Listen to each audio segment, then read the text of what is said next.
முருகனுக்கு ரோஹரம். ஏககுரு ஸ்ரீ ஸ்கந்த குருவே நம. வந்தே குரு பரம்பரா. குரு பிரம்மா குரு விஷ்ணு குரு தேவோ மகேஸ்வரः குரு சாட்சாத் பரபிரம்மம் தஸ்மை ஸ்ரீ குருவே நமः. குருவே சர்வலோகானாம் விசேஷே பவரோகிணாம் நிதயே சர்வ வித்யானாம் ஸ்ரீ தட்சிணாமூர்த்தயே நமः. ஓம் பத்ரம் கர்ணேபிः शृणुयाम देवाः भद्रं वक्ष्यमाक्षर्भिर्यजत्राः स्थिरैरङ्गचक्षुभागं व्यशेम देवहितं यदायुः स्वस्ति न इन्द्रो वृद्धश्रवाः स्वस्ति न पूषा विश्ववेदाः स्वस्ति न साक्षर्यो अरिष्टनेमिः स्वस्ति न बृहस्पतिर्दधातु ददातु. ஓம் சாந்தி. இன்னைக்கு நாரத பரிவிராஜக உபனிஷத்தினுடைய 159வது மந்திரத்தை பார்க்கலாம். நேற்றைக்கு சுசுப்தே ஹிருதயஸ்தம் துரியம் மூர்தனி சம்சிதக துரியம் மூர்தனி சம்சிதக ஆத்மாவானது மூர்தனின்னு சொல்லக்கூடிய உச்சியில் சம்சிதம் நன்றாக அமர்ந்திருக்கிறது அப்படின்னு நேற்று இந்த சத்தை பற்றி இந்த மந்திரம் ஸ்ட்ராங்காக சொல்லியிருக்கு. இப்போ இதுக்கு நெற்றின்னு ஒரு அர்த்தம் இருந்தால் கூட மூர்தனிங்கிற ஒரு வார்த்தை தான் சிகரத்துக்கு ஒரே ஒரு வார்த்தை தான். நெற்றிக்கு பல அர்த்தம் இருக்குது. அதனால் நெற்றி வழியாக தான் உள்ளே போகிறோம். அதுதான் கேட்டு. எல்லாருக்கும் பொதுவான கேட்டு. அது உள்ளே இருந்து நீங்கள் போனாலும் சரி, புறமதி வழியாக வெளியில் போனாலும் சரி, மூலாதாரத்துலேருந்து படிப்படியாக ஒவ்வொரு சக்கரமாக கடந்து போனாலும் சரி, துரியன்னு சொல்லக்கூடிய சிகரத்துக்குத்தான் நாம் பயணிக்கிறோம். அதாவது ராஜயோகப்படி. இந்த சகுன உபாசனை பண்ணுறவங்களுக்கு பொதுவாக ஸ்தூலம் சூக்ஷ்மம் ரெண்டு விதத்தில் அவங்க நாம ரூப குணத்தை தியானம் பண்ணுறவங்களுக்கு உபாசனாவனுடைய விளைவு, அதாவது அதனுடைய பலன் முதல் 3 லோகம், அப்புறம் உபாசனால அடுத்த 4 லோகம். ஸ்தூலமாக பண்ணால் முதல் 3, சூக்ஷ்மமாக பண்ணால் அடுத்த 4. ஆனால் விசாரம் பண்ணும்போது பிரம்மத்தை விசாரம் பண்ணுறது, அகம் பிரம்மாஸ்மி, அதாவது அத்வைதம் ஒன்று தான் இருக்குது, அது எப்போதும் இருக்குது, அது நல்லதாக இருக்குது, அந்த பொருளை அடைவது தான் சித்துன்னு சொல்லக்கூடிய சித் சக்தின்னு கூட சொல்கிறாங்க. பிரம்மேந்திர சதாசிவ பிரம்மேந்திர அவர் சித் சக்தினே டைரெக்டாக சொல்கிறார். ஜீவனை சித்துனே சொல்கிறார். நம்ம எப்போவோ சொன்னோம், டே 1 சொன்னோம், மந்திரம் இப்போ கிடைக்குது. அதனால் சித்து சத்தாகணும். சித்து சத்தாகிறதுக்கு சிகரத்துக்கு ஏறணும். அதுக்கு தான தர்மம் பண்ணணும், குரு சேவா பண்ணணும், தீர்த்த யாத்திரை பண்ணணும், ஹோமம் பண்ணணும். இதெல்லாம் ஏதாவது ஒன்று பண்ணிகிட்டு இருக்கணும். அப்புறம் குரு வந்ததுக்கப்புறம் இந்த பிரம்ம ஞானத்தை பூரணமாக சிரவணம் பண்ணணும். நேற்று சொன்னேன், இந்த சிரவணம் பண்ணி ஞானத்தை பெற்றவன் யோகத்துக்கு போகிறதில்ல, இல்லை ஞானமே இல்லாமல் யோகத்துக்கு போயிடுறது, ஞானத்துக்கு வர்றதில்லை. அப்படி இல்லை. நீங்கள் எல்லாத்தையும் மெர்ஜ் பண்ணணும். கடைசியில் படிப்படியாக போகிறது தான் உத்தமம். ஞானாத் தியானம் விசிஷ்டம் அப்படின்னு பகவத்கீதை. ஞானாத் தியானம், ஞானத்தை விட தியானம் மேலானது. ஞானம் இல்லாமல் தியானத்துக்கு போக முடியாது. ஞானம் இல்லாமல், அறிவு இல்லாமல் நீங்கள் உட்கார முடியாது. இப்போ நீங்கள் உட்காருங்கன்னு நம்ம பொதுவாக சொன்னோன்னா நீங்கள் உட்காருவீங்க. கண்ணை மூடுங்கன்னா கண்ணை மூடுவீங்க. எவ்வளோ நேரம் கண்ணை மூடிட்டு இருப்பீங்க? எவ்வளோ நேரம் சத்தையே நினச்சிட்டு இருக்க முடியும்? ஒரு 15 நிமிஷம், 20 நிமிஷம், 30 நிமிஷம் பண்ணுவீங்க. ஆனால் சிரவணம் இது ஒரு ஆடியோ போட்டு கேளுங்க, ஒரு நோட் புக்கெலாம் வச்சிங்க, அந்த சிந்தனையில் தானே இருக்கீங்க, ஏகாந்தமாக தானே இருக்கீங்க. அப்படி பார்த்தா அப்படி ஸ்டார்டிங்கே 3 ஹவர் 5 ஹவர் 6 ஹவர்லாம் உட்காரலாம். உங்களுடைய ஆர்வத்தை பொறுத்து தான் இருக்குது. நம்மளுடைய முமோட்சன்னு சொல்லக்கூடிய அந்த மோட்சத்தை அடையணுங்கிற விருப்பத்தை பொறுத்து தான் இருக்குது. ஜீவன் முக்தனாகணும், விடுதலையாக இருக்கணும், யாரையுமே எப்போ பார்த்தாலும் டிபெண்ட் பண்ணிக்கிட்டே வாழ்க்கை நடத்திட்டு இருக்கக்கூடாது, அவங்க வந்தால் தான் இது நடக்குங்கிற இந்த காத்திருப்பு போராட்டம்லாம் இல்லாமல் ஃப்ரீயாக சுதந்திரமாக சந்தோஷமாக அமைதியாக ஆனந்தமாக அறிவோடு ஆற்றலோடு எவ்வளவு நன்மைகளை கொடுக்குது இந்த ஜீவன் முக்த நிலை. அப்போ இந்த ஞானத்தை முதல்ல சிரவணம் பண்ணணும். ஞானங்கிறது இன்ஃபர்மேஷன்ஸ், நாலேஜுக்கு அப்புறம் யோகத்துக்கு போய்ட்டு மறுபடியும் விஸ்டமத்துக்கு வரணும், ஞானத்துக்கு வரணும். முதல்ல ஒரு நாலேஜு, அப்புறம் யோகம், பேரலாகவே போகிறது நல்லது. எப்படி இறையும் தேடி இறைவனையும் தேடுன்னு சொன்ன மாதிரி ஞானமும் யோகமும் டே ஒன்லேருந்து ஆரம்பிக்கிறது நல்லது. முதல் நாள் ஒரு ஆடியோ பேசுகிறாங்க குரு அப்படின்னு சொன்னால் இப்போல்லாம் அரிய வாய்ப்பு. முன்னாடிலாம் அப்படி கிடையாது. அவங்க சொன்னாங்கன்னா சொல்லிவிட்டு அவங்க போயிடுவாங்க. எது ஞாபகத்துக்கு இருக்குது, யார் யார் மெமரியில் வச்சுருக்காங்க, அதை வச்சு தான் அவங்க அடுத்த கிளாஸ் வர வரைக்கும் அதையே சிந்திச்சுட்டு இருப்பாங்க, நோட்டில் எழுதிக்கிட்டு பசங்க. இப்போ அப்படி இல்லை, ஆடியோஸை அப்படியே அக்ஷரம் பேசாமல் நீங்கள் திரும்ப கேட்கலாம், ரீவைண்ட் பண்ணி கேட்கலாம், திரும்ப திரும்ப கேட்கலாம்.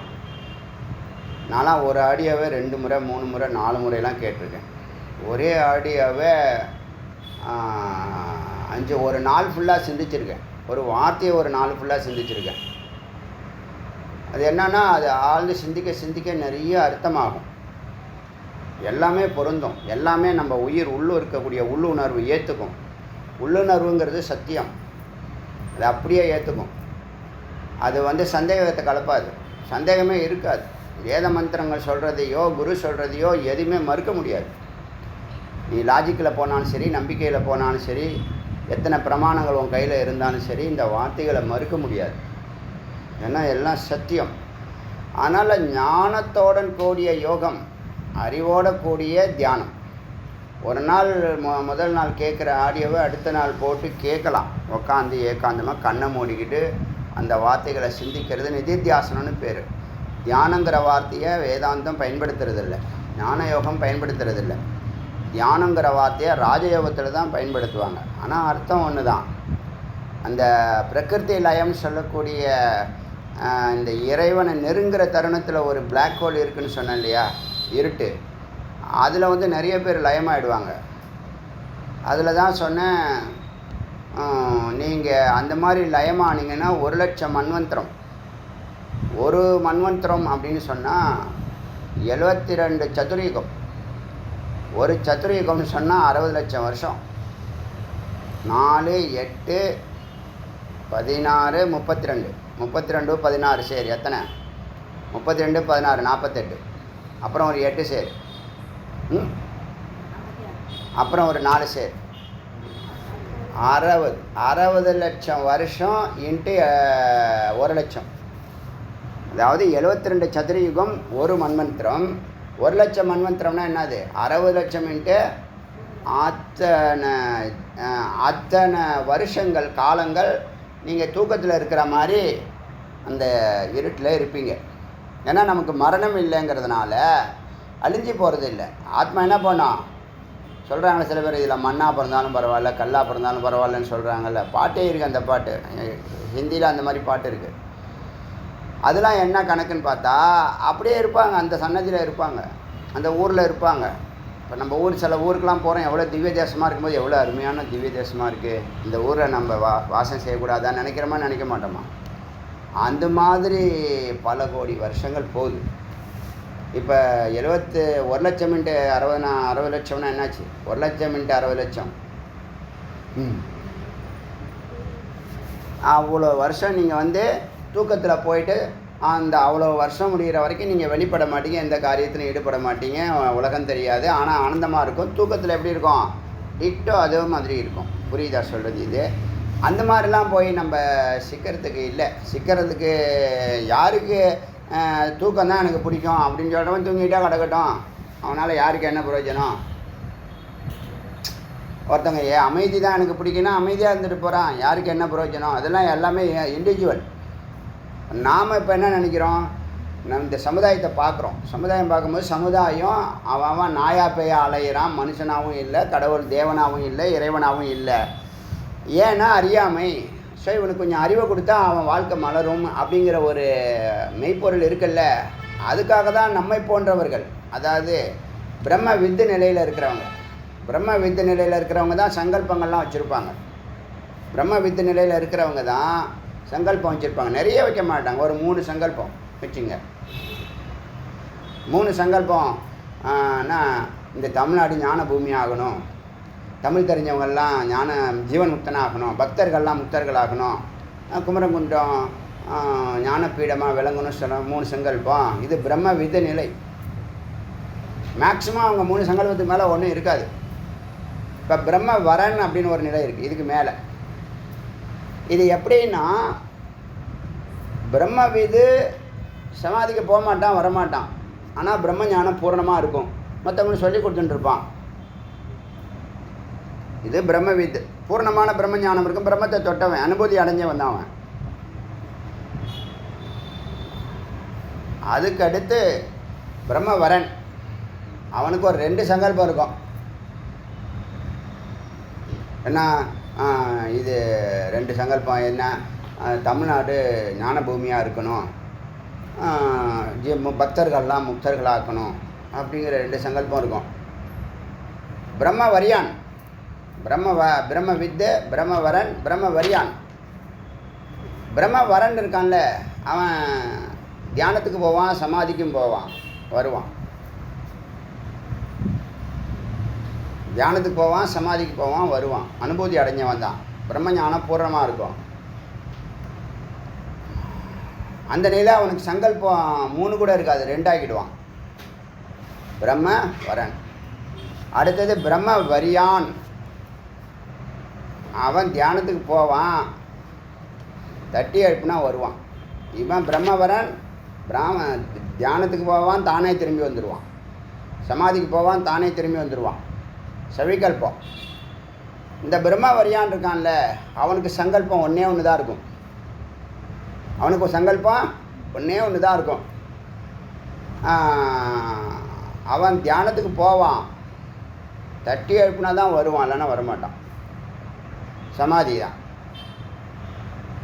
நிர்விகல்பம்.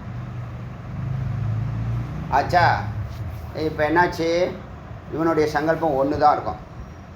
தமிழ்நாடு ஞான பூமியாக ஆகட்டும், இருக்கட்டும், தமிழர்கள் எல்லாம் ஞான பக்தர்கள்லாம் முக்தர் ஒன்று தான், தமிழ்நாடுக்குள்ளே ஞானம் பரவி நிற்கட்டும், இந்த இந்தியாவுக்கே இது பிரம்ம ஞானம் கொடுக்கக்கூடிய ஒரு வழிகாட்டியாக இருக்கட்டும்னு ஒரே ஒரு சங்கல்பத்தில் இருப்பான். ஆச்சா, அடுத்தது பிரம்ம வரிஷ்டருக்கு சங்கல்பம் எதுவும் இருக்காது.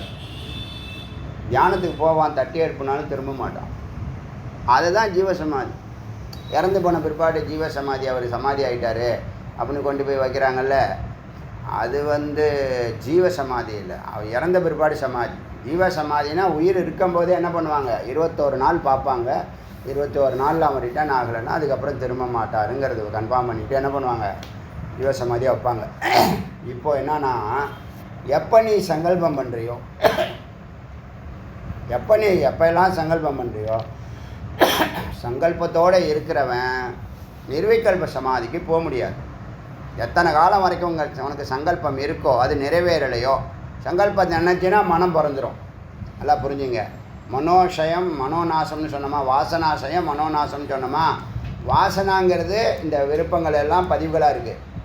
அதை நம்ம பதிவுகள் இருக்கிறத நம்ம நினைச்சோம்னா இதை செய்யணும்னு நினைப்போம். செய்யணும்னு சங்கல்பம் பண்ணினாலே மனம் பிறந்துடும்.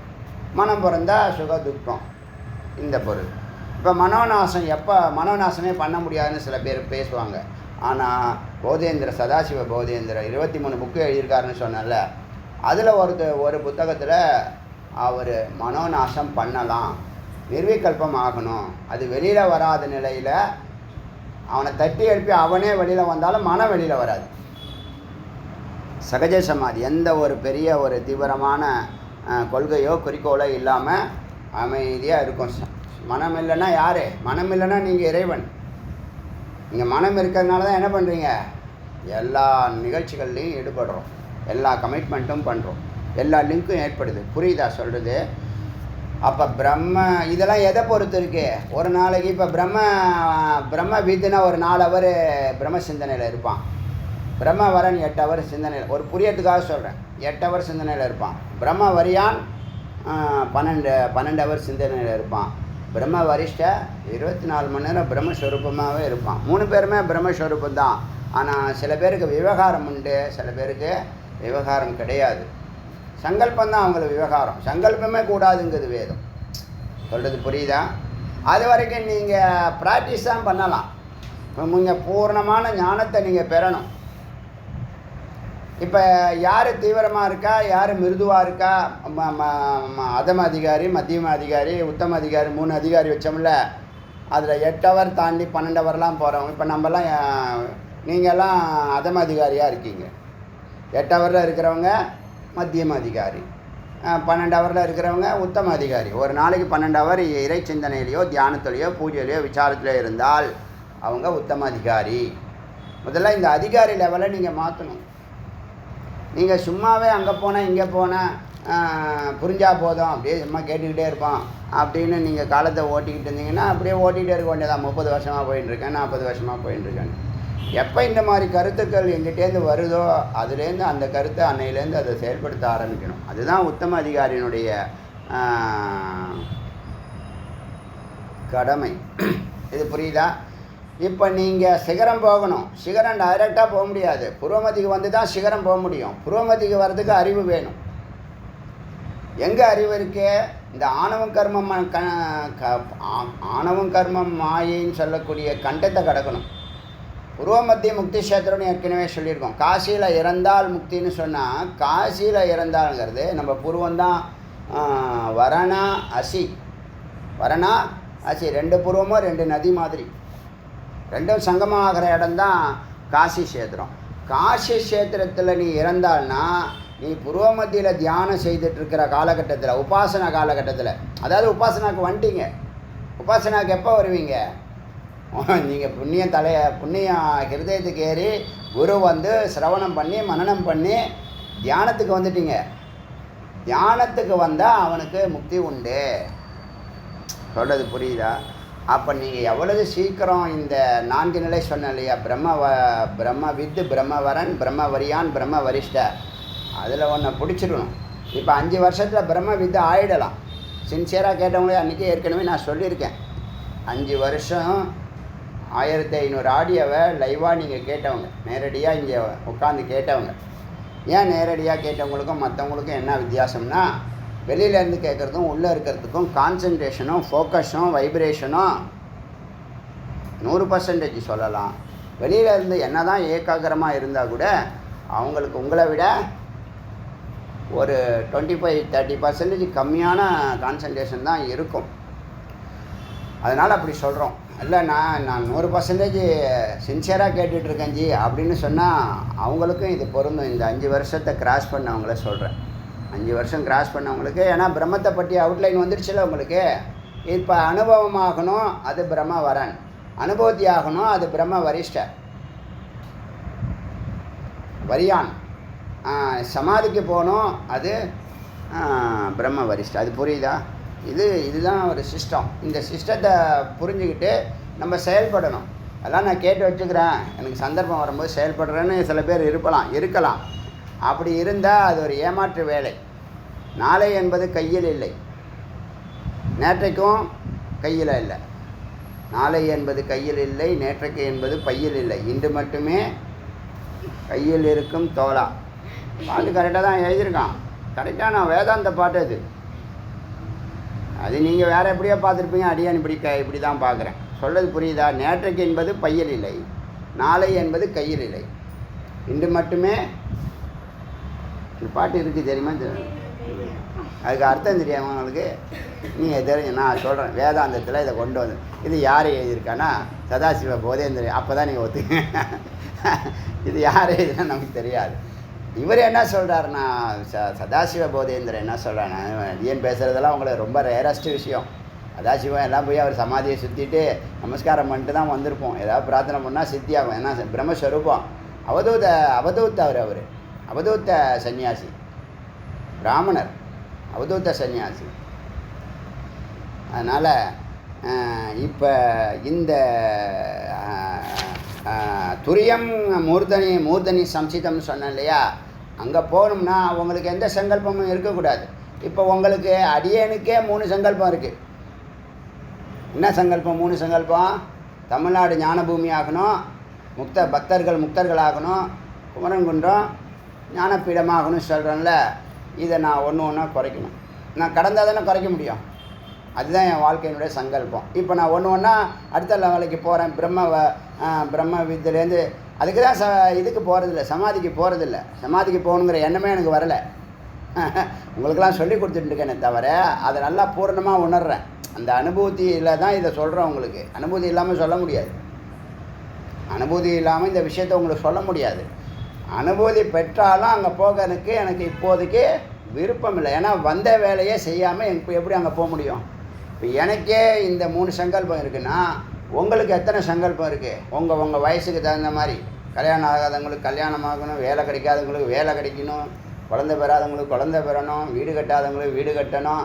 இந்த சங்கல்பத்தையெல்லாம் நீங்கள் கடந்து அப்புறமா எதிர்காலத்துக்கு அவ்வளோ சேர்க்கணும், இவ்வளோ சேர்க்கணும், 500 ஜென்மாவுக்கு சேர்த்து வச்சுக்கணும், 10,000 ஜென்மாவுக்கு பணத்தை வச்சுக்கணும், ட்ரெஸ்ஸை வச்சுக்கணுன்னா எங்கே போக போகிறீங்க நீங்கள்லாம்? உங்கள் கதியெல்லாம் என்ன கதியோ போங்க. புரியுதா சொல்கிறது? ரொம்ப கேஷுவலாக சொல்கிறேன். நீங்கள் சிந்திக்கணும். சிந்திச்சிங்கன்னா செயல்படுவீங்க. சிந்திக்க மாட்டேங்கிறீங்க. ஓடிக்கிட்டே இருந்தால் எப்படி சிந்திக்க முடியும்? அதனால் 8 மணி நேரம் நீங்கள் எத்தனை கோடீஸ்வரன் ஆகலாம் ஆகுங்க, எலன் மஸ்காக கூட ஆகிறதுக்கு முயற்சி பண்ணுங்கள், பாராட்டுகள். ஆனால் இந்த 8 மணி நேரம் சத்துவகுணத்தில் நீங்கள் என்றைக்கு ரீச் பண்ணுறீங்களோ அன்னையிலேருந்து உங்கள் வாழ்க்கை மிக மிக உன்னதமான வாழ்க்கை. 8 மணி நேரம் வேலை செய்யி, 8 மணி நேரம் தூங்கு, 8 மணி நேரம் பூஜையோ தியானமோ வேத விசாரமோ ஈடுபடணும். சத்துவகுணம் அவசியம். சத்துவகுணம் தான் மேன்மை எல்லாம் தருவது. புரியுதா? நேற்று சொன்ன ஒரு தம்பதிகள் வந்தாங்க. அது சொல்லுது, நான் எனக்கு இதுதான் கடைசி ஜென்மாங்குது. எங்கள் வீட்டுக்காரர் எப்போ பார்த்தாலும் ஆடியோ கேட்டுகிட்டே இருக்காங்கன்னு சொன்னது எனக்கு இதுதான் கடைசி ஜென்மாங்குது. யார் சொன்னான்னு கேட்டா நானே நினச்சிக்கிட்டேங்குது. இப்போ நிறைய கோயிலுக்கு டெய்லி கோயிலுக்கு போனால் என்ன நினச்சிக்குவோம்? நம்ம நிறைய சாமி கும்பிட்டுட்டோம், நிறையா தானம் பண்ணிட்டோம், நிறைய அள்ளி கொடுத்துட்டோம், நான் தர்மம்லாம் பண்ணிட்டோம், அதனால் நமக்கு நிச்சயமாக முக்தி உண்டுன்னு அவங்களே நினச்சிக்குவாங்க. ஆதாரம் இருக்கான்னா குருவை போய் கேட்டால் அவர் கேள்வி கேட்பார், 10 கேள்வி கேட்பார். அதுக்கு பதில் சரியாக வந்தால் உண்டுமா அப்படிம்பார், இல்லைன்னா இல்லைன்னு சொல்லிவிடுவார். அதுவே கரெக்டாக சொல்லுது. எதை கரெக்டாக சொல்லுது? எனக்கெல்லாம் கடைசி ஜென்மா இது அப்படிங்குது. எனக்கு ஆச்சரியமாக வந்து அதை எப்படியே கண்டுபிடிச்சி வச்சுருக்கு. அதை பலனை மட்டுமே தெரிஞ்சு வச்சுருக்கு. அந்த மார்க்கத்தை விட்டுடுச்சு, கோலையும் விட்டுடுச்சு. முடிவை மட்டும் என்ன சொல்லுது? எனக்கு இதுதான் கடைசி ஜென்மான்னு. இது என்னமோ வந்த வேலையெல்லாம் முடித்து, சொந்த வேலையெல்லாம் முடித்து, கடமையெல்லாம் தீர்த்து, உச்சத்தில் சிகரத்தில் எல்லாரும் அதை கடவுள் மாதிரி பார்க்குற நிலையில் அப்படி இருக்கிற மாதிரியே அது பேசுது. எனக்கு ஆச்சரியமாக இருந்துச்சு. எவ்வளோ பேர் க்யூவில் நிற்கிறான், எவ்வளோ பேர் போராடிக்கிட்டு இருக்கான், எவ்வளோ பேர் விரதம் இருக்கிறான், எவ்வளோ பேர் மலையை சுற்றுறான். இது ரொம்ப எளிமையாக சொல்லுது. ஒரு வேலையை செய்யாமல், வீட்டு வேலையை தவிர வேறு எந்த வேலையும் செய்யாமல் சொல்லிட்டு தெளிவாக சொல்லுது. அப்புறம் எவ்வளோ அஞ்ஞானம் பார்த்தீங்களா? எங்கள் வீட்டுக்காரர் எப்போ பார்த்தாலும் சாமின்னு சொல்லிகிட்டே இருக்கார், ஆடியோ கேட்டுகிட்டே இருக்கார். எனக்கு கொஞ்சம் கூட பிடிக்கல. அப்படி சொல்லி தான் ஆரம்பிக்குது. இன்னும் கதை புரியுதா உங்களுக்கு? நிறைய பேர் அப்படி தான் சுற்றின்னு இருக்காங்க இந்த நாட்டில். புரியுதா? எல்லாம் கற்பனை உலகத்திலே வாழ்ந்துட்டுருக்காங்க. யதார்த்தம் என்னன்னா இதுதான் யதார்த்தம், இதுதான் மெய்ப்பொருள். யதார்த்தம்னா மெய்ப்பொருள்னு அர்த்தம். அதனால் துரியம்ங்கிறதும் ஞானம்ங்கிறதும் இறைவன். ஓங்காரம் சொன்னால் நேற்று சொன்னேன் இல்லையா? முருகன்னா யார்? நேற்று சொன்னேன். நான் இங்கே சொல்லலை, ரெக்கார்ட் பண்ணலன்னு நினைக்கிறேன். முருகன் அப்படின்னு சொன்னால் அவர் வச்சுருக்கார் வேலும் மயிலும். ஏன்னா மயில் மேலே தான் அவர் உட்காந்துருக்காரு. மயில் பூர்ணமான வேதம். கையில் வச்சிருக்கிற வேல் ஞானம். ஓங்காரம் தான் முருகப்பெருமான். போதுமா? ஓங்காரம் தான் முருகப்பெருமான். அதனால தான் அவர் ரொம்ப எளிமையாக இதில் விளையாடிட்டு இருக்காரு. ஞானத்தில், ஞான யோகத்துலேயும், யோகத்துலேயும், பக்தி யோகத்துலேயும், ராஜயோகத்துலேயும், ஞான யோகத்துலேயும் முருகப்பெருமான் இப்படி விளையாடுறதுக்கு காரணம் என்னன்னா 5 வருஷத்தில் டாப்புக்கு வந்துட்டோம். ஓப்பன் பண்ணால் நம்ம சேனல் வருதா இல்லையா? அது இனிமேல் இறங்காது. ஏறினது தான். பார்க்குறீங்களா? பாருங்கள், நீங்கள் என்ன பாருங்கள். அடியே இருக்கும் காலம் வரைக்கும் இனிமேல் அது கீழே இறங்காது, டாப்பில் தான் இருக்கும். முடிஞ்சால் இந்தியாஸ் நம்பர் 1 ஆகும். இல்லை ஞான யோகத்தில் வேர்ல்டு நம்பர் 1 கூட ஆகலாம், சொல்ல முடியாது. அப்போ தான் இந்த தமிழ் மக்கள் வந்து பூர்ணமான ஞானத்தை பெறுவாங்க. வெற்றி அடைஞ்சால் தான் அவங்க பின்னாடி போவாங்க. வெற்றி அடையாத வரைக்கும் யாரும் பின்னாடி வரமாட்டாங்க. புரியுதா? அதனால் வெற்றிக்கு தான் நம்ம என்ன பண்ணணும்? கவனம் செலுத்தணும். சொல்கிறது புரியுதா? இப்போ துரியத்தில் இருக்கக்கூடிய அந்த பொருள் மூர்தனி சம்சிதம் துரியா அக்ஷரமிதி. நேற்று இந்த வைப்ரேஷன், எந்த வைப்பு, குரு பூர்ணிமா வைப்பு சந்தோஷத்தில் எனக்கு தலைகால் புரியல. அதனால் ஒழுங்காக பேசலைன்னு எனக்கு அதிருப்தி இருந்துச்சு. நேற்று உங்கள் பேசி முடிச்சுட்டு போனாலும் ஒரு அதிருப்தி இருந்துச்சு. ஒழுங்காக பேசலை இன்றைக்கி, கவனத்தோடு பேசலை. எப்போதும் கவனத்தோடு பேசுவோம், ஒன்றே கரெக்டாக போவோம். நேற்று பல டைவர்ஷன், பல மகிழ்ச்சி, இன்ப அனுபவங்கள் அதெல்லாம் வந்து நம்மளை மல்டி திங்கிங்காக ஆக்கிடுச்சு. சரி, பரவாயில்ல. அதனால் மூர்தனி சம்சிதம், அதை நம்ம நோக்கி பயணிக்கிறோம். அதுதான் ஆனந்தமய கோஷம், அதுதான் கர்ப்பகிரகம். ஆனந்தமய கோஷங்கிறது கர்ப்பகிரகம், விக்கிரகங்கிறது தான் பரம்பொருள் சத்து. நாம் அதோட தான் என்ன பண்ணணும்? அவருக்குள்ளே நுழையணும், அங்கே போய் அமர்ந்தணும். அவர் சம்சிதங்கிற அவருக்கு சொல்லக்கூடிய சம்சிதம் நமக்கு அது பொருந்தணும். புரியுதா சொல்கிறது? அந்த நிலையை நோக்கி நம்ம போயின்ட்டுருக்கோம். துரிய அக்ஷரமிதி ஞாத்வா ஜாகரித்தே சுஷப்தம் அவஸ்தானம் இவ எது ஸ்ருதம் எது திருஷ்டம் தத்துவத்தை சர்வம் விஞாத்தமிவ யோ வசியத்தை தஸ்ய சொப்பன அவஸ்தாமேப்பி தாதிருக்க அவஸ்தா. நீங்கள் சித்தானவங்க சத்தோடு போய் சம்சிதமான பிற்பாடு தான் நீங்கள் திருக்கா மாறுறீங்க. அது வரைக்கும் என்னது? திருஷ்யத்தை பின்னாடி போனீங்க. திருஷ்யம்னு 2 வார்த்தை இருக்குது. பார்ப்பவன் பார்க்கப்படும் பொருள். பார்ப்பவன் கண்ணுன்னு வச்சுங்க, பார்க்கப்படும் பொருள் காட்சி. பார்க்கப்படும் பொருள் எது? ஜகத்து. ஜகத்துனா என்னது? ஜீவன், பஞ்சபூதங்கள், மெட்டீரியல்ஸ், இதெல்லாம் ஜகத்து. பார்க்கறது அது பரம்பொருள். இப்போ நாம் யார்? நம்ம அறியும் பொருள், அறியக்கூடிய பொருள். இப்போ நம்ம எங்கே போயின்னு இருக்கோம்? பரம்பொருளை நோக்கி போகிறோம். பரம்பொருளுக்குள்ளே எப்படி போகிறது? ஞானத்தின் மூலியமாக பரம்பொருளை நம்ம உள்ளே நுழையிறோம். அங்கே போய் சம்சிதமானாதான் நம்ம துர்காவும். அது வரைக்கும் நம்ம திருஷ்யம். அது புரியுதா? திருஷ்ய வித்தியாசம் புரியுதா? திருக்குங்கிறது பார்க்கக்கூடிய சத்து, அது அசையாது, ஆடாது, சங்கல்பம் மட்டும் செய்யும். சித்துங்கிறது மனம், அது சைத்தன்யம், அதாவது அம்பாள். அது வெளிவரும், செயல்படும், சுகதுக்கங்களை அனுபவிக்கும், அழுகும், சிரிக்கும், ஓடும், ஆடும், பாடும், குட்டிக்காரணம் போடும், எல்லாம் பண்ணோம். அப்புறம் சுவாமியை நினச்சி பரமேஸ்வரா அப்படின்னு சொல்லிட்டு மேலே போயிடும், உள்ளே போயிடும். புரியுதா? இந்த உள்ளே போகிறது வெளியில் வரக்கூடாது. எப்போ வருதுன்னா சங்கல்பம் பண்ணும்போது வருது. எப்போ நாம் சங்கல்பம் பண்ணும்போது மனசு வெளியில் வருதோ அப்போ ஈஸ்வர சங்கல்பம் பண்ணும்போது அம்பாள் வெளியில் வரா. புரியுதா? அப்போ சிருஷ்டி உண்டாகுது. புரியுதா? இந்த நிலையில் திருக்க அவஸ்தாவில் தான் இது 4 வார்த்தையுமே மிக முக்கியமான வார்த்தை. என்னது? மூர்தனி சம்சிதம்ங்கிற வார்த்தையும், துரியம் அக்ஷரம், துரியமே அக்ஷரம், துரியமே பிரம்மம் அப்படிங்கிற நிலையும் 4வது நிலை. அப்புறம் திருக்க அவஸ்தாங்கிற பார்க்கக்கூடிய சாட்சியாக இருக்குது. இது வரைக்கும் எல்லாத்துலேயும் ஈடுபட்டு இருந்தீங்க, இப்போ எதுலேயும் ஈடுபட மாட்டீங்க, எல்லாத்தையும் வேடிக்கை பார்ப்பீங்க. அந்த மாதிரி ஒரு மனநிலை ஏற்பட்டுடும். வீட்டில் 2 குழந்தைங்க அடிச்சுக்கிட்டு சண்டை போட்டுன்னு இருக்குன்னு வச்சுங்களேன், எங்களுக்கு இதே வேலை, நம்ம டிவியை பார்த்துன்னு இருப்போம் அப்படின்னு ஒரு பார்வையாளராக இருக்கீங்கல்ல, அதுதான் திருக்க அவஸ்தை. முன்னாடியே என்ன பண்ணுவீங்க? சண்டை போட்டுக்காதீங்கன்னு விலைக்கு விடுவீங்க. எவ்வளோ நாள் விலைக்கு விடுவீங்க? அந்த மாதிரி கதை தான் புரிஞ்சிருக்கும் இப்போ. சரிதா? அது மாதிரி இந்த நிலையை தான் ஜீவன் முக்தா. புதிய வார்த்தை திருக்க அவஸ்தா. புதிய திருக்கு எழுதுங்க, திருக்க அவஸ்தா இல்லை திருக்குன்னு எழுதுங்க. வெறும் திருக்கு முக்கியமான வார்த்தை. திருக்குன்னா யார்? ஈக்குவல் டு சாட்சி. உங்களுக்கு இந்த ஹிந்தி லெட்டர்ஸ் எழுதி கொடுக்கணும்னு நினைக்கிறேன். ஏன்னா ஹிந்தி கிளாஸ்க்காவது போங்க. இவங்களுக்கு தெரியும், நீங்களாம் ஹிந்திலே எழுதலாமே. எதுக்கு ஈஸியாக எழுதுறதை விட்டு உங்கள் 2 பேருக்கும் தேவநாகரி லிபி தெரியுமே, ஹிந்தி தெரியும், உங்களுக்கு எழுத படிக்க தெரியும், மீனிங்லாம் தெரியாது, கொஞ்சம் தெரியும், ஒரு 1000 வேர்ட்ஸ் தெரியும், 1000 வேர்ட்ஸ் தெரியும். சொல்லிக் கொடுத்தேன், ஆனால் அவங்க போகல, அவங்க இங்கிலீஷில் போயிட்டாங்க, இவங்க என்ன சயின்ஸில் போக போகிறாங்கன்னு நினைக்கிறேன். சரி, பார்க்கலாம். இறைவன் செயல், ஈஸ்வர சங்கல்பம். அதனால் இந்த வார்த்தையை நேற்று இதெல்லாம் வலியுறுத்தி சொல்லக்கூடிய விஷயம், அது நேற்று என்னால் சொல்ல முடியல, இன்றைக்கி அதை சொல்லிட்டேன். இப்போது இன்றைக்கி இந்த மந்திரத்தை பார்க்கலாம். சர்வம் ஸ்ருதி அர்த்தம் பிரதிபாதினக. எப்படி நீங்கள் ஸ்ருதி சொன்னிச்சோ அதுதான் சத்குரு சொல்லுவாங்க. சத்குருவுக்கும் மற்ற குருவுக்கும் என்ன வித்தியா? யோகா கொடுக்குறவங்களும் குரு தான், பக்தி யோகத்தில் குருக்களாக இருக்கிறவங்களும் குரு தான். எதுக்கு சத்குருன்னு சொன்னாங்கன்னா சத்தை பற்றி மட்டுமே விசாரம் பண்ணுவாங்க. அது வேதாந்த மந்திரத்தோட வேத மந்திரத்தோட அந்த மந்திரத்தினுடைய கூடார்த்தம் ரகசிய அர்த்தத்தை அறிஞ்சு புரிஞ்சு அனுபூதி செய்து அந்த நிலையை தொட்டவங்க தான் அதை சொல்ல முடியும். அதனால் அவங்க சத்குருன்னு அவங்கள சொல்லப்படும். சத்தை விசாரம் பண்ணதுனால சத்குரு. புரியுதா? இப்போ இந்த வேதம் சொன்னபடி தான் அவங்க போவாங்க. வேறு மார்க்கம் யாரையும் பின்னியும் போக மாட்டாங்க, யார் வார்த்தைக்கும் பெரியாரிட்டி கொடுக்க மாட்டாங்க. வேதமே அவங்களுக்கு இறைவன், வேதத்தினுடைய வாக்கே அவங்களுக்கு வேத வாக்கு. புரியுதா?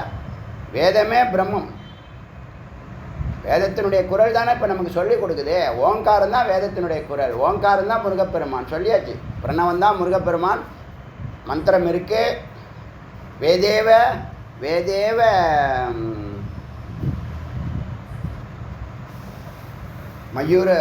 மயூரேவ வேதம். அந்த மந்திரம் ஒன்று இருக்குது. அதில் நான் அந்த மந்திரம் பிரணவ சண்முகம் அந்த மந்திரம் இருக்குது. வேல் பூஜையெல்லாம் அது போயின்னு இருக்கு அந்த மந்திரம். வேதேவ மயூரஸ்யாத், வேதமே மயூரமாக இருக்கிறது. பிரணவேவ சண்முகா. அப்புறம் இன்னொன்று என்ன? ஓங்காரம் சொல்லியாச்சு. இன்னொன்று என்ன சொன்னேன்? சக்தி ஏவ ஞானம். சக்தி தான், சக்தினா வேல். சக்தி பூஜைனா வேல் பூஜைனா சக்தி பூஜைன்னு தான் சம்ஸ்கிருதத்தில் எழுதுகிறாங்க. புரியுதா? ஏன்னா சக்திங்கிறது தான் வேல் தான் சக்தி, அம்பாள் தான் சக்தி. சரி, இப்போ இந்த சர்வம் ஸ்ருதி அர்த்தம் இவங்க வேதப்படி தான் சொல்லிக் கொடுப்பாங்க. அதுபடி தான் சிஷ்யர்கள் பிரதிபாதம் பண்ணணும், ரெப்ரசன்ட் பண்ணணும். தஸ்யேவ முக்தி ரீதி, அவர்கள்தான் முக்தியை அடைகிறார்கள். முக்தி ரீதி பிக்ஷு. இந்த பிக்ஷானவன் ஹிகாமுஸ்மி கா அபேட்சம். ஒரு மண்பானையை போல் எப்படி வேணால் களிமண்ணை எப்படி பானையாக களிமண்ணை சாதாரண களிமண்ணை எப்படி பானையாக உருவாக்குறாங்க, அது மாதிரி சிஷ்யன் களிமண் மாதிரி அவனை பானையாக உருவாக்குற மாதிரி அவன் ஆகிறான். எது அபேட்சா அஸ்தி தத நுரூபோ பவதி. அவன் எதை ஏற்கிறானோ அதுபடி ஆகிறான். நம்ம பிரம்ம விதாகணுமா, பிரம்ம வரனாகணுமா, பிரம்ம வரியானாகணுமா, பிரம்ம வரிஷ்டனாகணுமா, அவன் எப்படி ஆகணும்னு நினைக்கிறானோ, எதை ஏற்கிறானோ, எது அபேட்சா எதை உள்வாங்கிறானோ அஸ்தி தது அனுரூப்பு பவதி, அதுபடியே ஆகிறான். ஸ்வரூப அனுசந்தான, தன்னை ஆராயிறதுனால. இது வரைக்கும் நம்ம தன்னை ஆராயலை. பக்தி யோகம் 50 வருஷமாக பண்ணணும். ஏதாவது ஒரு ஞானம் இருந்துச்சா? பாவம் இருந்திருக்கும். பாவம்னா என்னது? ஒரு விக்கிரகத்தை பரம்பொருளாக பார்க்கக்கூடிய பண்பாடு, ஞானம். அது ஞானம் அல்ல, பாவம். அது எவ்வளோ நேரம் பார்க்கலாம்? 10 நிமிஷம் பார்க்கலாம், அதுக்கு மேலே பார்க்க முடியும். தரிசனம் 10 நிமிஷத்துக்கு மேலே யாரையாவது பார்க்க முடியுமா? அதான் விஷயம். இப்போ பாவங்கிறதுக்கும் தியானம் கவனம்ங்கிறதுக்கும் விசாரங்கிறதுக்கும் வித்தியாசம் இருக்கா? இதில் விசாரம் கண்ணை திறந்ததுலேருந்து கண்ணை மூடுற வரைக்கும் பண்ணுறோம், ஆனால் குப்பைகளை பண்ணிட்டு கிடக்கிறோம். 6000 முறை குப்பைகளையே கவனிச்சுட்டு இருக்கோம், சிந்திச்சுட்டு இருக்கோம்.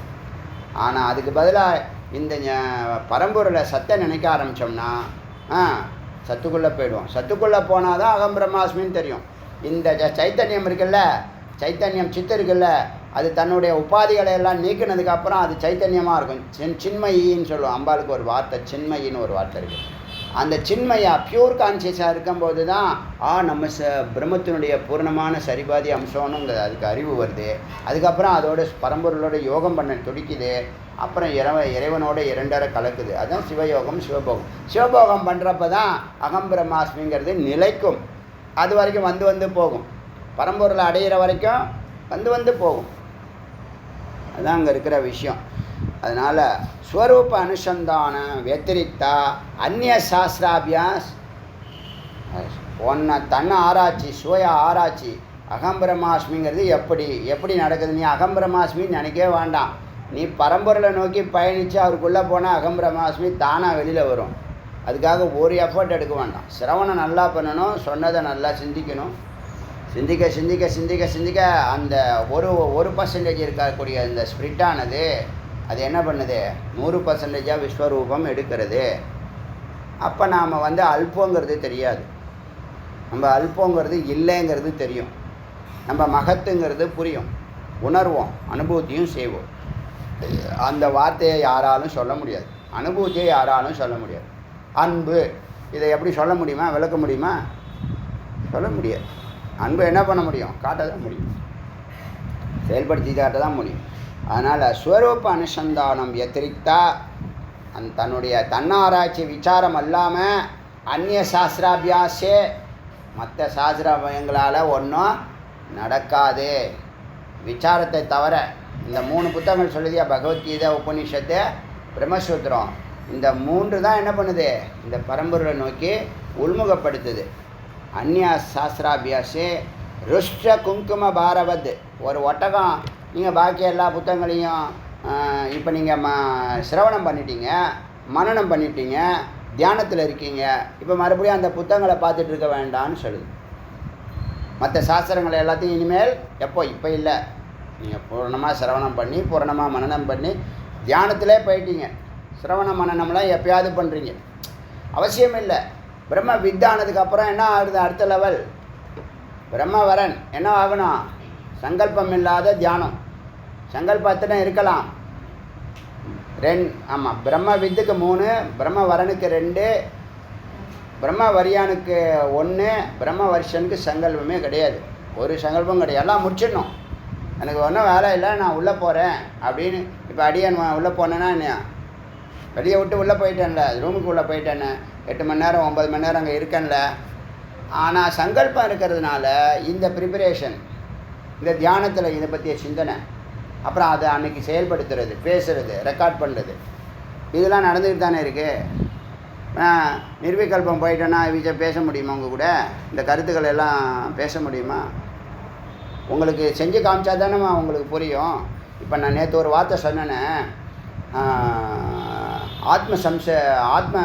ஆத்ம பிரசாதம்னு ஒரு வார்த்தை சொன்னேன். அது சாதாரண வார்த்தை இல்லை.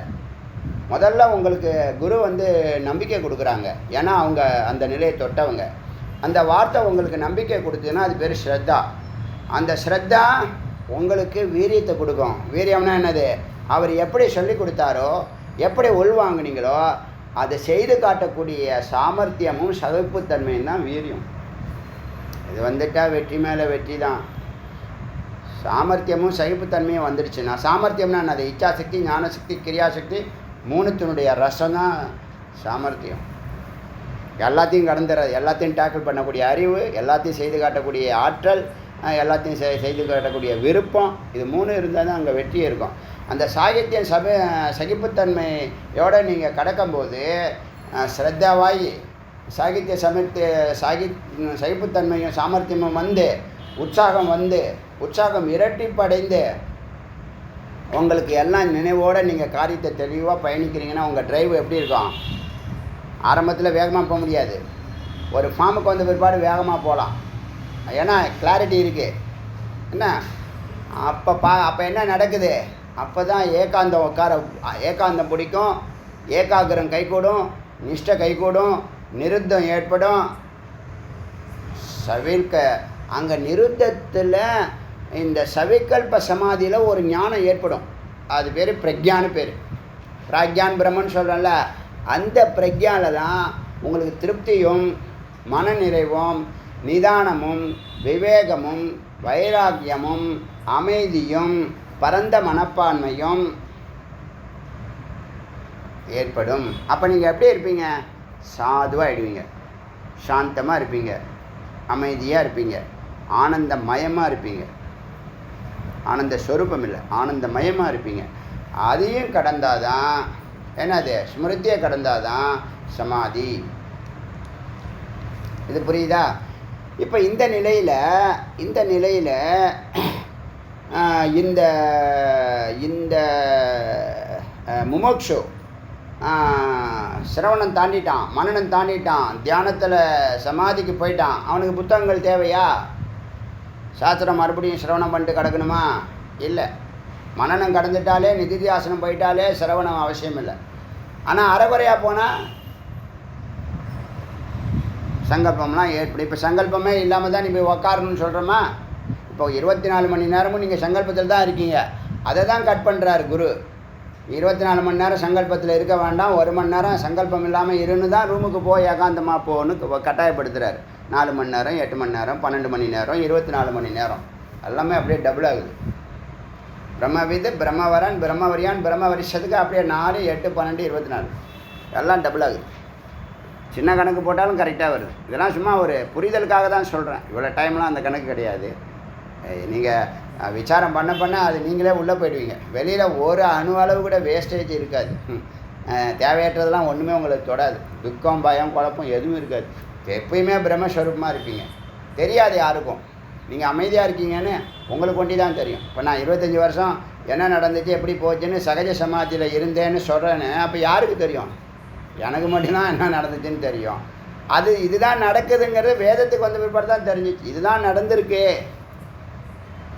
அப்படிங்கிறது. இல்லைன்னா அவ்வளோ சைப்புத்தன்மையோட சாமர்த்தியத்தோடு இருந்திருக்க மாட்டேன். அவர் கொடுத்துருக்கார் 1 by 1. அதான் ஆத்ம பிரசாதம். ஏன் அது உங்களுக்கு கொடுக்க வேண்டியதை அப்பப்போ கொடுத்து உங்களை உள்பக்கம் வாரி அணைக்க போகுது. ஆச்சரியமாக இருக்கா இல்லையா? ஆத்மாவுடைய சிறப்பு பாருங்கள். பூர்ணமான நம்பிக்கை எப்போ வருது? முதல்ல வருதா? முதல் பார்வையில் வந்தால் நீயும் தெளிவாக இருக்கன்னு அர்த்தம், உண்மையான பக்தி இருக்குன்னு அர்த்தம். கடைசியாக தெரியுதுன்னா கற்றுக்கிட்டு இருக்கேன்னு அர்த்தம், வேறு ஒன்று. இப்போ என்னாச்சு, இந்த ஊன்ட்டு இருக்க ஒட்டகம் அதுக்கு குங்குமப்பூவை சுமந்தா என்ன பிரயோஜனம்? அதுக்கு குங்குமப்பூ மகத்தான பொருள், அது மாதிரி சாஸ்திரம் ஒரு மகத்தான பொருள். ஆனால் இவனுக்கு தேவையில்லையே. இவன் சிரவணம் பண்ணிட்டான், மனனம் பண்ணிட்டான், சமாதிக்கு போயிட்டு இருக்கான். அவனுக்கு போய் இதெல்லாம் தேவையா? அதனால் அதெல்லாம் விட்டுடலாம். அப்போ என்ன ஆகுதுன்னா எல்லாத்தையும் நீக்குது, நேர்த்தி முறையில் நீக்குது. இது இல்லைன்னு. இப்போ நீங்கள் லிங்க்கெல்லாம் கட் பண்ணுங்கன்னா நீங்கள் பாதி சங்கல்பம் போயிடும். லிங்க்கெல்லாம் இருக்குல்ல, நீங்கள் ஏகப்பட்ட லிங்க் வச்சுருக்கீங்க, எல்லா லிங்க்கையும் கட் பண்ணுங்கள். இந்த 4, 8, 12 கான்சன்ட்ரேட் பண்ணுங்கள். பிரம்ம வித்து, பிரம்மவரன், பிரம்மவரியான், பிரம்மவரிஷல இந்த 4ல் ஒன்றையாவது முதல்ல பிடிக்கணும்னு நினைங்க. அதை ரெகுலராக பண்ணுங்கள். அனுஷ்டானம்னு ஒரு வார்த்தை சொன்னேனே, அதுபடி செய்யுங்க. நீங்களே பிரம்மஸ்வரூபம் தான். இத்தனை பர்சன்டேஜ் சொல்லலாம். இப்போ நீங்கள் 55% பிரம்மஸ்வரூபம், 60, 75 அப்படி சொல்லலாம். அடியேன்னு சொல்ல முடியும் உங்களை. அதனால் அப்போ என்னென்ன தேவையில்லைன்னா சாஸ்திரம் தேவையில்லை, யோகமும் தேவையில்லை, யோக சாஸ்திரம் தேவையில்லை, யோக சாஸ்திர விருத்தி தேவையில்லை. நான் சாங்கிய தர்சன இந்த இவருடைய கபில முனி தான் சாங்கிய தர்சன் எழுதினவர். சொல்லியிருக்கான்ல, கபில முனின்னு ஒருத்தர். பெருமாளுக்கு கபில முனிவர் தான் பிடிக்குமா. முனிவர்களும் நான் கபில முனி. அதே மாதிரி அவர் உபதேசம் பண்ணும்போதெல்லாம் சாங்கிய தர்சனை ஃபாலோ பண்ணுங்க அப்படிங்கிறது. சாங்கிய தர்சனம் என்னன்னா துவைத்தம். துவைத்தம்னா என்னன்னா கடவுள் வேறு நாம வேறுங்கிற அனுபவத்தில் வாழ்கிறது. இப்போ வாழ்நாள் ஃபுல்லாக அப்படி தானே வாழ்ந்துட்டுருக்கோம். அதுக்கு சொல்லவே வேண்டாமே, கடவுள் வேறு நாம வேறு நமக்கே தெரியுமே. அனுபவத்தில் கடவுள் வேறு நாம வேறு தானே. 1000 வருஷம் தபஸ் பண்ண பிற்பாடு தானே அவரோட சேர முடியுது. அவரோட சேர்ந்த பிற்பாடு தானே அவரும் நாமளும் ஒன்றுன்னு தெரியுது. புரியுதா? வித்தியாசம் புரியுதா? அத்வைதத்துக்கு தான் ஆனந்தம். நேற்று 50-60 பேர் வந்திருக்கீங்க. எல்லோரும் ஏகாகிரமாக வந்தீங்களா இல்லையா? சுவாமிக்கு நன்றி சொல்லணும், முருகனுக்குன்னு வந்தீங்க. எல்லோரும் ஒரே மனநிலையில் இருந்தோமா? பலவேறு விதமாக இருந்தோமா? இல்லை பல சிந்தனைகளையா இருந்தோம்? இல்லையே, ஒரே சிந்தனை. அந்த அத்வைதத்தில் ஆனந்தம் எல்லாருக்கும் ஏற்பட்டுச்சா இல்லையா? எல்லாருக்கும் நாமெல்லாம் முருகனுக்கு நன்றி சொல்ல வந்திருக்கோம். முருகனே குரு, நாமெல்லாம் சிஷ்யர்கள் அப்படின்னு ஒரு அனுபவம் ஏற்பட்டுச்சா இல்லையா? யார் இது மாதிரி எந்த லோகத்தில் இதெல்லாம் நடக்கும்? இதெல்லாம் கலியுகத்தில் நடக்குமானா எல்லா யுகத்துலேயும் நடந்துக்கிட்டு தான் இருக்குது. தெரியறதில்ல வெளியில். புராண காலத்தில் நடந்துச்சு, புராணத்தில் நடந்துச்சு. ஏன் இப்போ நடக்கிறதெல்லாம் கதை இல்லையா? சத்தியம் இல்லையா? நடந்துக்கிட்டு தானே இருக்குது. வள்ளலார் காலத்தில் சுவாமி கண்ணாடியில் வந்திருக்காங்க, இப்போ நெஞ்சிலே வந்துட்டாங்களே. ஒரு முறைக்கு 100 முறை வந்திருக்காங்களே. எங்கேயாவது உண்டா? யாருக்காவது உண்டா? சொல்லுங்கள் பார்க்கலாம். எங்கேயாவது கேள்விப்பட்டீங்களா? சுவாமி வரதே அதிசயம். 100 முறையாக வருவாங்க, டெய்லி வந்து தரிசனம் கொடுத்துட்டு போகிறாங்க. நம்ம கண்ணுக்கு புலப்படலை. ஏன்? நம்ம வெளியில் நிற்கிறோம். உள்ளே போனால் அந்த கண்ணு நமக்கு தெரியும். ஃபோட்டோ அந்த லென்ஸுக்கு அது தெரியுது, நமக்கு தெரிய மாட்டேது, லென்ஸுக்கு தெரியுது. அவ்வளோ சூட்சமமாக படைச்சிருக்கோம். அதனால் யோக சாஸ்திரம் இனிமேல் தேவையில்லை. சாங்கிய சாஸ்திரம், சாங்கிய தரிசனம் ஆக்சுவலாக பார்த்தா நிரீஸ்வரவாது, இறைவன் அவசியம் இல்லைன்னு சொன்ன இது. அது சாங்கிய தரிசனம். எல்லாருக்குள்ளேயும் தனித்தனி ஆத்மா இருக்குன்னு, தனித்தனி சிம் கார்டு இருக்குது. ஆத்மா ஒன்று தான், நெட்வொர்க் ஒன்று தான். நெட்வொர்க்குனுடைய ஒரு அங்கம் தான் சிம் கார்டு. சிம் கார்டு இல்லாமல் நெட்வொர்க் வேலை செய்யாது, உங்களை தொடர்பு கொள்ளாது. ஏன்? நீங்கள் பாடின்னு சொன்னால் பரம்பொருள் நேராக பாடியை தொடர்பு கொள்ள மாட்டுறாரு, உயிரை தானே தொடர்பு கொள்கிறாரு. எதுக்கு உயிர்னு ஒன்று வச்சுருக்காரு? சைத்தன்யம் பண்ணதுக்கு. இந்த ஜடமான இந்த பாடியை அசைக்கிறதுக்கு சைத்தன்யம்னு ஒன்று அனுப்புகிறாரு. அதுதானே அம்பாள், அதுதானே சித்து. அப்போ இந்த செல்ஃபோனுக்கு, ஜடமான செல்ஃபோனுக்கு உயிர் கொடுக்கறது இந்த நம்பர் இருந்தால் தான், அந்த சிம் கார்டு இருந்தால் தான் அது அசையும், வேலை செய்யும், பயன்படும். நீங்கள் 3ஆக பார்க்குறோம், நாம் 1ஆ பார்க்குறோம். கம்பெனிக்காரன் 1ஆ பார்க்குறான். நீங்கள் 1000 ரூபா கட்டுங்க அப்படின்னா 1000 ரூபாய்க்கு வெறும் சிம் கார்டு மட்டும் கொடுப்பேன், நெட்வொர்க் கொடுக்க மாட்டேன். அப்படி இல்லை, நெட்வொர்க்கு, சிம் கார்டு, செல்ஃபோனு 3த்தையும் கொடுக்கணும். அது 1000 10,000 அது வேறு. இப்போ நீ எந்த உடம்பு வேணாலும் எடுத்துக்க, சிம் கார்டு நான் தான் சிம் கார்டுக்கு தனியாக கட்டுறேன், இது கொடுக்க மாட்டேன், நெட்வொர்க் கொடுக்க மாட்டேன்னா வேலை செய்யாது. சிம் கார்டு வேணும், செல்ஃபோன் வேணும், நெட்வொர்க் வேணும். அப்போ ஒரு கம்பெனியை பொறுத்த வரைக்கும் ஒன்று தான். கம்பெனி பொறுத்த வரைக்கும் 3த்தையும் சேர்த்து தான் அது விலை பேசுது. இப்போ சாங்கிய தர்ஷன் வேண்டாம், சாங்கிய சாஸ்திரம் வேண்டாம், மந்திர தந்திரம் வேண்டாம், எந்த வியாபாரமும் வேண்டாம், எந்த நடவடிக்கையும் வேண்டாம். இதர சாஸ்திர பிரவருத்தி, எந்த இதர சாஸ்திரங்களும் அவசியம் இல்லை. இப்போ உங்களுடைய ஃபோக்கஸ் பாருங்கள், எல்லா லிங்கையும் கட் பண்ணி 3க்கு கொண்டு வந்துச்சு, 3லேருந்து 1க்கு கொண்டு வரோம். அப்புறம் இந்த 3த்தையும் வேண்டான்னு சொல்லிடும், குரு வேண்டான்னு சொல்லிடும், சாஸ்திரம் வேண்டான்னு சொல்லிடும். நீங்கள் மட்டும்தான், நீங்களும் இறைவனும். அப்படி பார்த்தா இதர சாஸ்திர பிரவருத்தி எத்தே அஸ்தி சவ அலங்காரவத்து. அப்படி அவன் வச்சுக்கிட்டு இருந்தான்னா சவத்தை அலங்காரம் பண்ணால் எப்படி இருக்கும்? அதன் போயிட்டான், சரி போகிறான், ஒரு பட்டு வேஷ்டி பட்டு சட்டையை போடுவான் அப்படின்னு போட்டால் எவ்வளோ நேரம் போட்டுருக்க முடியும்? அதை வாட்சி மோதிரம் எல்லாம் போட்டு விட்றாங்க, அலங்காரம் பண்ணுறாங்கன்னு வச்சுங்க, எவ்வளோ நேரம்? சவ அலங்காரவத்து. அதே சொல்லுது, மந்திரமே சொல்லுது. மந்திரம் வேதம் அது கொடுக்குற உதாரணம்லாம் பார்த்தா நமக்கு அப்படியே சுருக்குன்னு இருக்கும். அந்த மாதிரி ஒரு சவத்துக்கு அலங்காரம் பண்ணி எவ்வளோ நேரம்டா வச்சுருப்பேன்னு கேட்குது. அது மாதிரி தேவையில்லாததெல்லாம் ஏன்டா பிடிச்சி வச்சுருக்கேன்னு கேட்குது. எல்லாத்தையும் விட்டு தொலைங்குது. அலங்காரவத்து, சர்மாக்காரவத்து. சர்மாக்காரவத்துனா இந்த தோல் வியாபாரம் பண்ணுறாங்கல்ல, அதுலேருந்து நிறைய ஸ்மெல் வரும்ல, அதனால் அவங்க ரெசிடென்சி ஏரியாவில் வைக்க முடியாது. வைக்கலாமா? உங்கள் வீட்டு பக்கத்தில் தோல் வியாபாரம், தோல் இது ப்ராசஸ் பண்ணுறோன்னா விடுவீங்களா? அவங்கள ஊருக்கு எல்லையிலேயே எங்கேயோ தனியாக ஒரு ஃபேக்ட்ரி, அந்த இண்டஸ்ட்ரியல் ஏரியாவில் தானே வைப்பாங்க. அது மாதிரி அந்த காலத்தில் தோல் சம்மந்தப்பட்ட தொழில் செய்கிறவங்களெல்லாம் ஊருக்கு வெளியில் வச்சுருக்க மாதிரி சன்னியாசியானவன் ஊருக்கு வெளியில் தான் யாரோடையும் எந்த தொடர்பும் இல்லாமல் இருக்கணும். இதெல்லாம் சன்னியாசிக்கு உள்ளதில்லை, வனப்பிரஸ்தனுக்காக தான் உங்களுக்கு இதெல்லாம் பேசின்னு இருக்கேன். நம்ம யாரும் சன்னியாசி இல்லை, சன்னியாசத்தை நோக்கி போகல, பரம்பொருளை நோக்கி போகிறோம். சன்னியாசம் அதில் ஒரு படிக்கட்டு, அந்த படிக்கட்டு இல்லாமல் ஞானங்கிற லிஃப்டில் போகலாம்.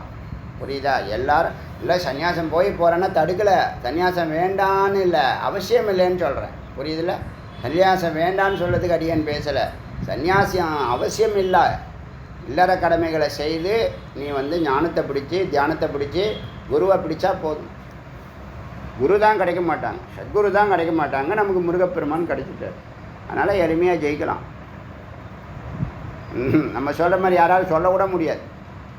நம்ம சொல்கிற மாதிரி சொல்கிறதுக்கு தைரியம் கூட வராது. சொல்லிவிட்டா அது நடக்கணுமா? ஏன் நடக்காது? இதுதான் ஸ்டெப்ஸு, இதுதான் கிளாரிட்டி இருக்கும்போது எப்படி நடக்காமல் போகும்? அதனால் நிச்சயம் நடக்கும். அதனால் சவாலங்கார சர்மக்கார், சர்மனா தோல் தொழில். வதத்தி விதூர கர்ம ஆச்சார வித் யா தூரம் ரொம்ப தூரத்தில் இருக்கணும், ஊருக்கு வெளியே இருக்கணும். அந்த இடத்துல நான் பிரணவ கீர்த்தன் பரம். ஓங்காரம்லாம் ஸ்தூலமாக சொல்லாமல் மானசீகமாக சொல்லலாம். ஆச்சா, இந்த ஆத்ம பிரசாதத்தில் தான் சம்சிதம் ஏற்படும். எங்கே சம்சிதம் நடக்குது? துரியத்தில் நடக்குது. எப்படி போகிறது? ஞானாத் விசிஷ்டம் தியானம். ஞானத்தை கடந்து தியானத்துக்கு போகணும். இப்போ இது யோகத்தில் இருக்கிற வாக்கியம் இது. இப்போ ஞானத்தில் என்ன சொல்லுவான்? தியானாத் ஞானம் விசேஷம்னு சொல்லுவான்.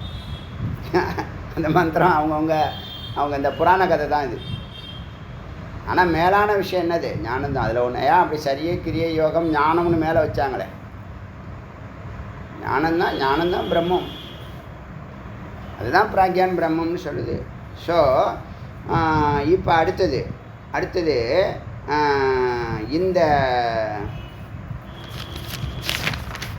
இந்த பிரணவம் தான் கீர்த்தனம். அடுத்தது எத்யத் கர்ம கரோதி. யார் எப்படி வேலை செய்கிறாங்களோ எத்யத் கர்ம கரோதி தது பலம் அனுபவத்தி. அதனுடைய பலனை அனுபவிக்கிறார்கள்.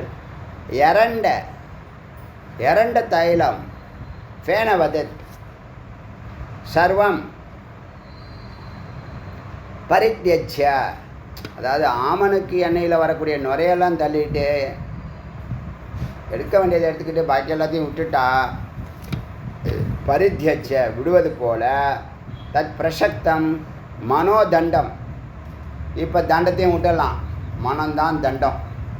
தண்டம் இல்லை, தண்டம் குச்சி. குச்சின்னா என்னது? ஏகாகிரம் அத்வைதம் தான் குச்சி. கரபாத்திரம் கையே பாத்திரம். திகம்பரம் ஆவரணம் திஷ்டுவா போல பரிவரஜேது பிக்ஷுகு. பிக்ஷு எல்லாத்தையும் விடுறான். இப்போ ஏன் விடுறான்னு தெரியுதா? எல்லாத்தையும் ஏன் துறக்கணும்னு சொல்லுது. அது சங்கல்பம் இல்லாமல் இருந்தால் சீக்கிரம் சேர்ந்துடலாம் சுவாமி கூட. சொல்கிறது புரியுதா? இல்லை, சங்கல்பம்னா மனம் வெளியில் வரும். மனம் உங்களை வெளியில் சம்சாரத்துக்கு அழைச்சிட்டு போயிடும். இப்போ நீங்கள் என்ன நினைக்கிறீங்க? இன்றைக்கி கிளாஸுக்கு போகலாம், இல்லை கோயிலுக்கு போகலாம், இல்லை தியானம் போகலாம் நினைக்கிறீங்க. ஆனால் உங்கள் மனம் என்ன சொல்லுது? இந்த வேலையை முடிச்சுட்டு போகலாம். இப்போ தான் முக்கியமான ஃபோன் வந்துச்சு, இப்போ தான் முக்கியமான கெஸ்ட்டு வந்துச்சாங்க, முக்கியமான செயல் வந்துச்சு, மெசேஜ் வந்துச்சு. என்ன சொல்கிறீங்க? மனம் என்ன பண்ணிடும்? சங்கல்பத்தை செயல்படுத்துறதுக்காக போயிடும். அது மேலே அது ஒன்றும் தப்பு இல்லை. அது ஒரு ஜடம். சங்கல்பம் தான் அதை இயக்குது. சங்கல்பம் யாரை தொடருது? பிராணனை தொடுது. பிராணன் சித்தத்தை தொடுது. சித்தம் புத்தியை தொடுது. புத்தி மனசை தொடுது. மனம் தன்மாத்திரா தொடுது. தன்மாத்திரா பொறிகளை தொடுது.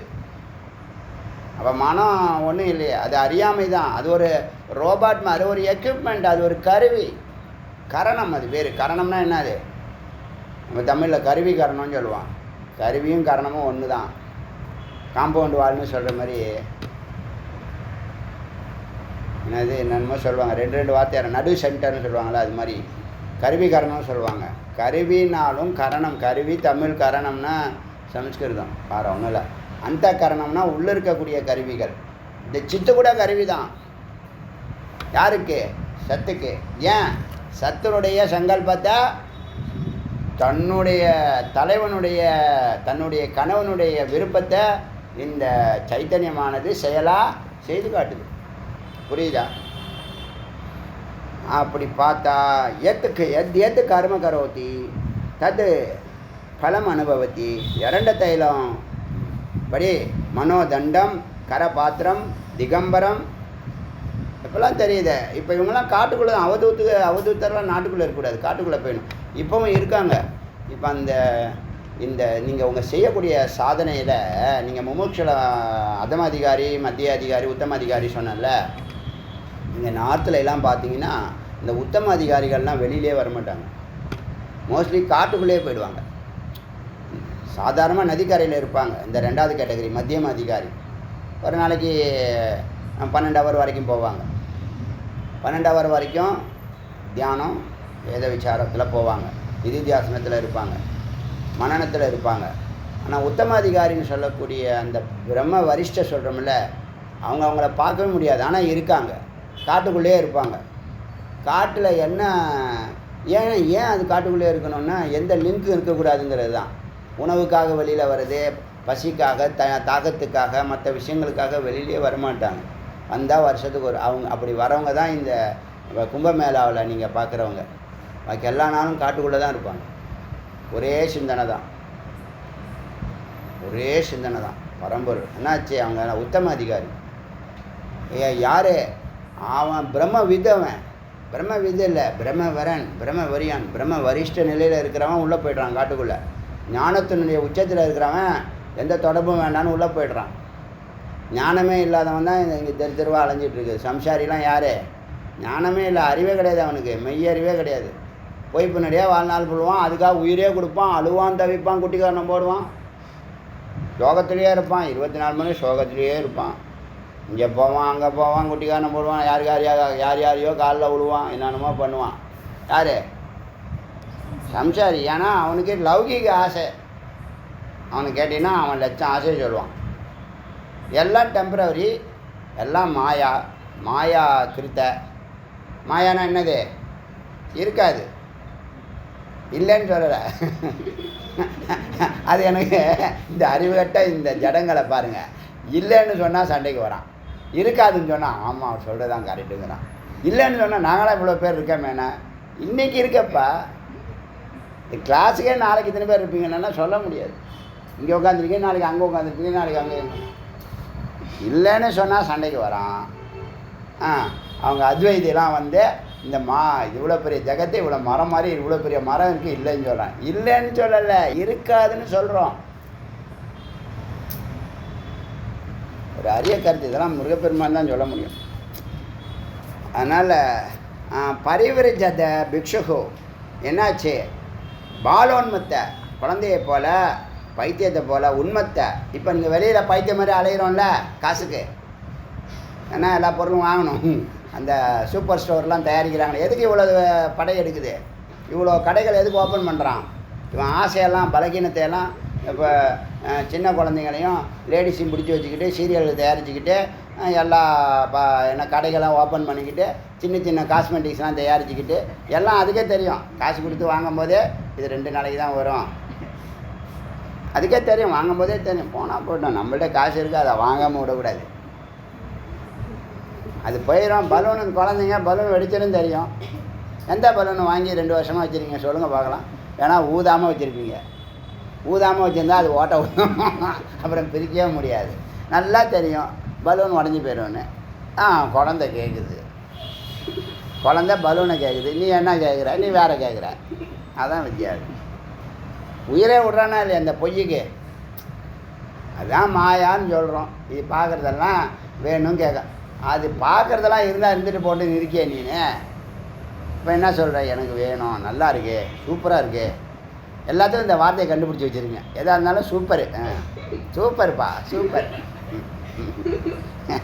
2 நாளைக்கு தான் இருக்கும் அது.